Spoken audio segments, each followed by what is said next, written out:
Hey guys, and welcome to a tutorial on how to do the Amrine Expedition, which is the first dungeon you'll be doing in the game, and it's suggested for level 25 players.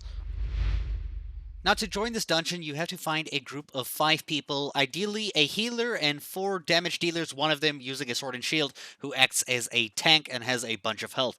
And you'll also be able to accept a quest from Barkimedes, the dog who will be right next to the instance once you're a certain level, I believe. Because when I first did this, I was too low level to even know there was a quest here, but around like level 22, 23, you'll notice that there is a quest here that you can accept. So I recommend coming to this area here and just asking around in the area chat saying, hey, looking for a group, I am a healer, I am a tank, I am a damage dealer, and also throw your level out there. Unfortunately, it's really hard if you're below level 22 because most groups aren't going to accept you because there's a high chance of you failing. It's fairly straightforward for the most part, but there is a puzzle involved, and some of the bosses are quite deadly if you don't know how to avoid some of their attacks. So generally just follow through the path and just fight the enemies, and just make sure you stand in the healing circle for your healer just to make life easier. Now, it's very important if this is your first time here with your group, there are these things called nests. They look like a giant pile of like rubbish or crap just in a circle there of like bones and skulls and everything. You gotta defeat those because if you don't, there will be constant respawns of those enemies. And you'll also find supply chests, elite ones as well, hidden around certain areas, so make sure you explore and find everything. Now, in the very first stage, you'll end up to a small little mini boss fight. I wouldn't call it an actual boss because it's not as hard as the 2 bosses that I can specifically point out in the instance. And then you'll be using your Azoth staff on the door. Only one player has to do this, and you just have to wait until that opens the door. This next area you'll be spending a lot of your time with because you need to unlock a bridge that will go across to the other side. So make sure you kill all the enemies, go to the downstairs here to kind of clear all the enemies by all of the platform things that you're going to be standing on. You'll see the first platform that you're going to need to stand on later is down to the left over here, so take note of that. Once you're done with that, you're going to go to the right path instead of going up that thing just yet. You will see there is another platform to stand on right over here and some more enemies. You'll see along this path here, you'll get to an area with a stone here that you can actually interact with, and this will basically enable the platforms that you need to stand on. Just keep following along with this path until it leads you to a major area that looks like this, kind of confusing, bunch of pillars and areas that go down. You're not going to go down at all. What you are going to do is clear the whole area of enemies, and you'll see there's that orb in the middle there. You're going to have one player who's going to go there and kind of activate it, but also make sure that you collect the supply chest that is hidden around one of the corners, which will open a doorway which will take you back to the bridge area that we saw the first platform up here. There's one to the left down there, and then there's one on the right side right over there as well. Once all 3 players are standing on one of them, it will open the bridge or make it form so that you can run across. You don't have to keep standing on the platform, you can actually keep moving forward. Just a tip for all the enemies, when you are fighting, make sure you do use block because some of these enemies can hit you really hard and kill you really quickly. Your players in your group can resurrect you, but in a boss fight you can only be resurrected, or only 3 people can be resurrected, I think, 3 or 2. So in general, just try block attacks or move out of the way. If an enemy is focusing you, it's actually a good idea to try let it kite you and let it follow you around so that your teammates can do more damage rather than you just dying or taking unnecessary damage. Now, when you go across the bridge, you will see there's something to collect on the left side here, but the next room that you're going into is the boss chamber.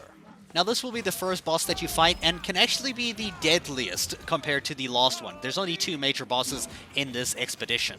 In order to start the fight, you'll be using what you collected from the chest earlier to activate the shrine thing here, and this will spawn Foreman Nakashima.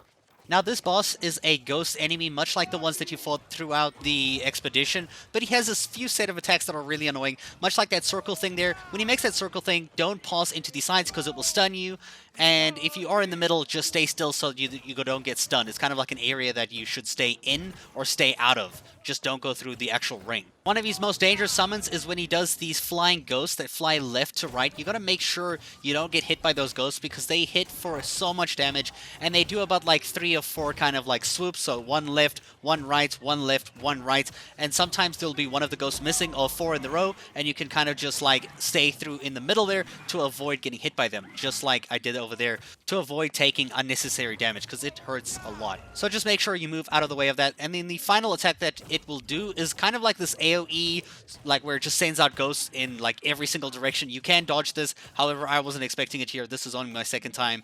So yeah, just make sure you don't get hit by those ghosts. When you do see the effect coming, run backwards and try and move out the way, because it does hurt so much. You can see from everybody's health here, and most of this group here is like level 24 upwards. When the boss dies, it will drop a loot bag, much like some of the enemies throughout the instance, but there is also a supply stockpile that you can collect as well that will also give you some extra stuff. You might also find yourself getting over encumbered with all of this new loot, so make sure you quickly salvage some of the stuff that you don't want, like all of the ones that don't have a green or blue color. You will follow a path to the back right of the room from when you first walked in, and you will go on to the next boss area. And this will be the final boss that you fight to defeat the instance and beat the expedition.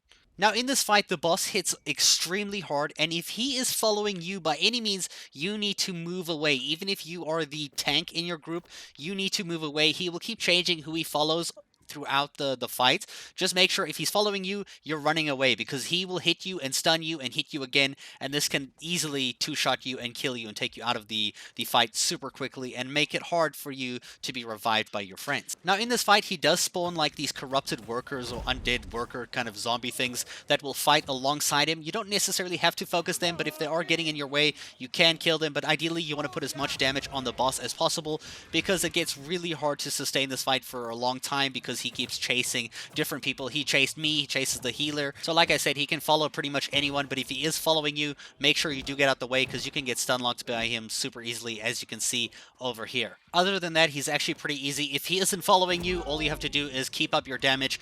Range damage is quite easy here because he's always moving, though you can try with melee. Just keep in mind the boss is always walking around, and there are some ads that might get in your way, but generally you just keep damaging the boss until his health is empty, and yeah, it will actually be easier than the first boss in my opinion. Once you have defeated the boss, you will see he will drop a loot bag at his feet. Now there are two other things you need to collect, but first it will play a victory kind of expedition completed screen. So the first thing you need to collect is the supply chest here next to the shrine, so make sure you pick that up.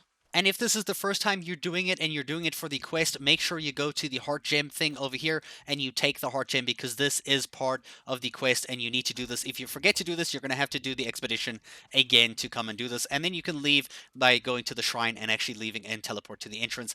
And then, of course, you can hand in your quest to Barkimedes, the dog outside with the perfect name ever.